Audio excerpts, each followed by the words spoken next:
बड़ा ही सुंदर माता रानी के वंदना कवि जी अपने कलम के माध्यम से उस माँ के विषय में बखान किए हैं जिस माँ ने इस धरती पे हर इंसान को जन्म दे करके अलग अलग जनवा अपने कर्मों में बांटने का काम किए हैं। इस माँ से विनती है वंदना के कड़ी में क्या कि कवने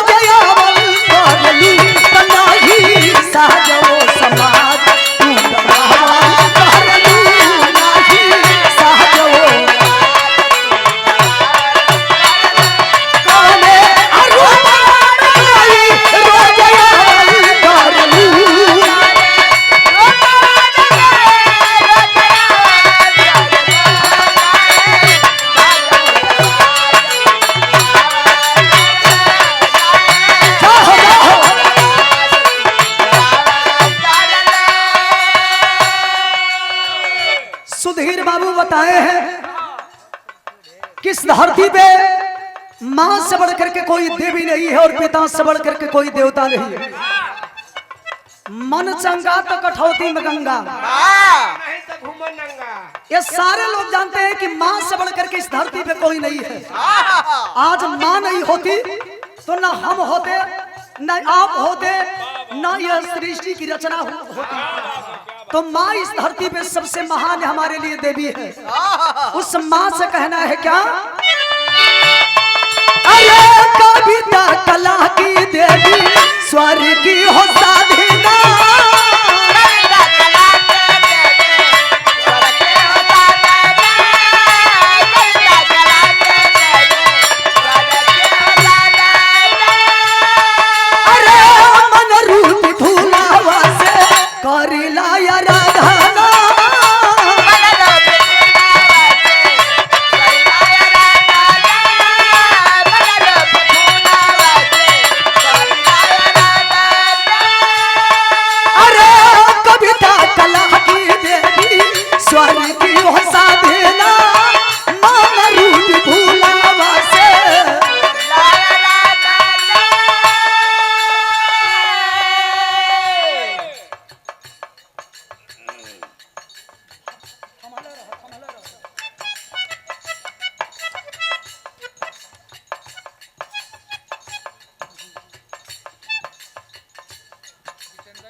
सौभाग्यवान आदरणीय श्री जितेंद्र यादव जी जिनके पावन चरणों का दर्शन हमें प्राप्त हुआ है। अगवानी करने भी आप गए थे और जिनके देख रेख में संदार काशीदास बाबा का पूजा भी हुआ था।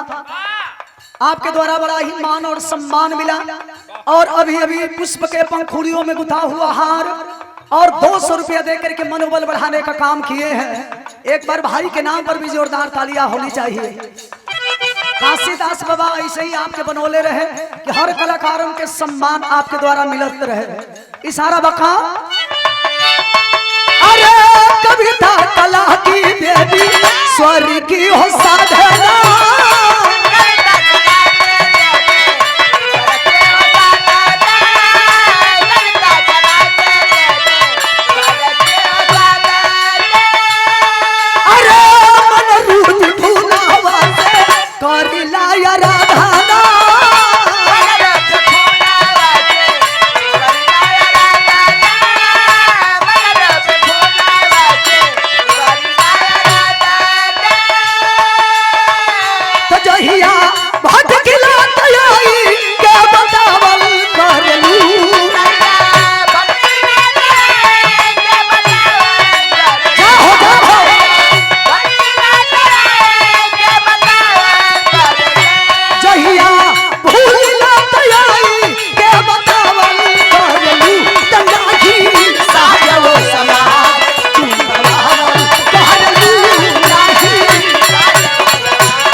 और प्रभुनाथ यादव जी पूर्व छात्र संघ अध्यक्ष महोदय, टीडी कॉलेज सदस्य जिला पंचायत और उपाध्यक्ष महोदय समाजवादी पार्टी बलिया के प्रभारी महोदय, 358 विधानसभा रसड़ा के पावन धरती से महोदय सादर 501 रुपया दे के स्वागत के लिए बनी।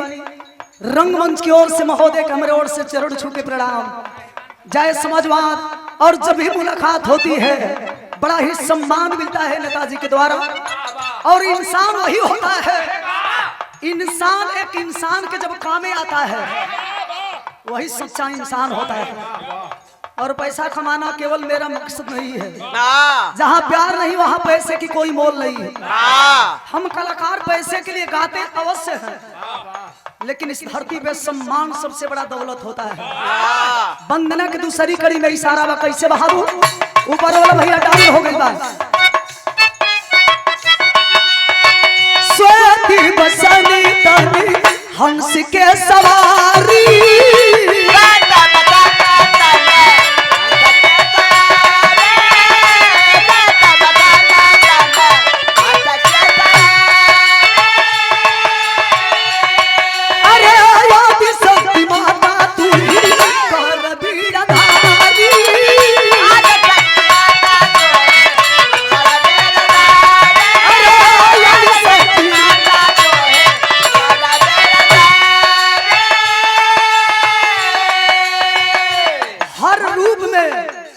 मैं आपको देखती हूँ और मुझे पता नहीं चलता है कि आप किस रूप में आती हो और आकर के अपनी बेटी को गंवाने का काम करती हो।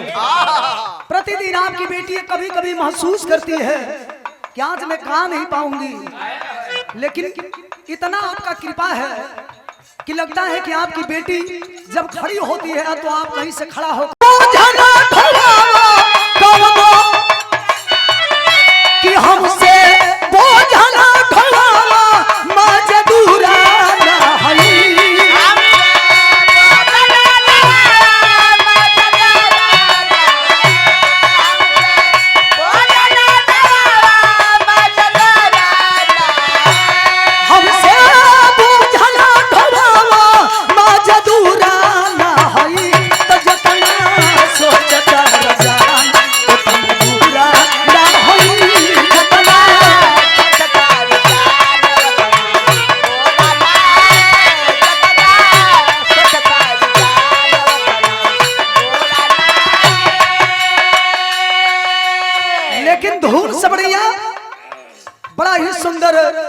माता रानी के वंदना कवि जी अपने कलम के माध्यम से उस माँ के विषय में बखान किए हैं जिस माँ ने इस धरती पे हर इंसान को जन्म दे करके अलग अलग जनवा अपने कर्मों में बांटने का काम किए हैं। उस माँ से विनती है वंदना के कड़ी में क्या कि कवने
किस धरती पे मां से बढ़कर के कोई देवी नहीं है और पिता से बढ़कर के कोई देवता नहीं है। मन चंगा तो कठौती में गंगा, ये सारे लोग जानते हैं कि मां से बढ़कर के इस धरती पे कोई नहीं है। आज मां नहीं होती तो ना हम होते, ना आप होते, ना यह सृष्टि की रचना होती। तो माँ इस धरती पे सबसे महान हमारे लिए देवी है। उस माँ से कहना है क्या, अरे कविता कला की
सौभाग्यवान आदरणीय श्री जितेंद्र यादव जी जिनके पावन चरणों का दर्शन हमें प्राप्त हुआ है।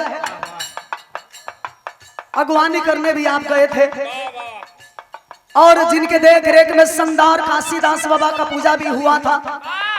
आपके द्वारा बड़ा ही मान और सम्मान मिला और अभी अभी पुष्प के पंखुड़ियों में गुथा हुआ हार और 200 रुपया देकर के मनोबल बढ़ाने का काम किए हैं। एक बार भाई के नाम पर भी जोरदार तालियां होनी चाहिए। काशीदास बाबा ऐसे ही आपके बनोले रहे कि हर कलाकारों के सम्मान आपके द्वारा मिलत रहे। इशारा बका अरे कविता कला की देवी स्वर की हो साधना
और प्रभुनाथ यादव जी पूर्व छात्र संघ अध्यक्ष महोदय, टीडी कॉलेज सदस्य, जिला पंचायत और उपाध्यक्ष महोदय, समाजवादी पार्टी बलिया के प्रभारी महोदय, 358 विधानसभा रसड़ा के पावन धरती से महोदय सादर 501 रुपया दे के स्वागत के लिए बनी। रंगमंच की ओर से महोदय के हमारे ओर से चरण छू के प्रणाम।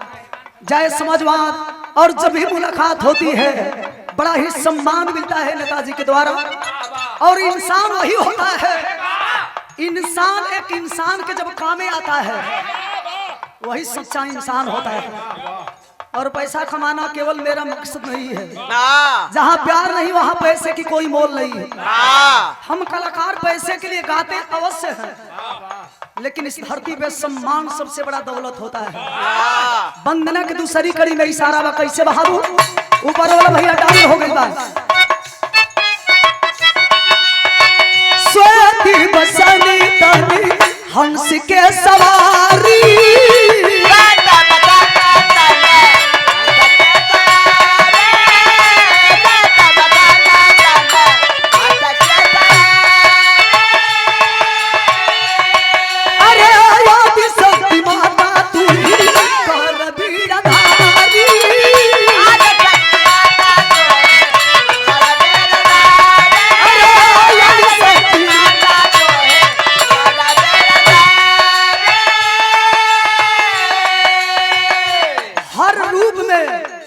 मैं आपको देखती हूँ और मुझे पता नहीं चलता है कि आप किस रूप में आती हो और आकर के अपनी बेटी को गंवाने का काम करती हो।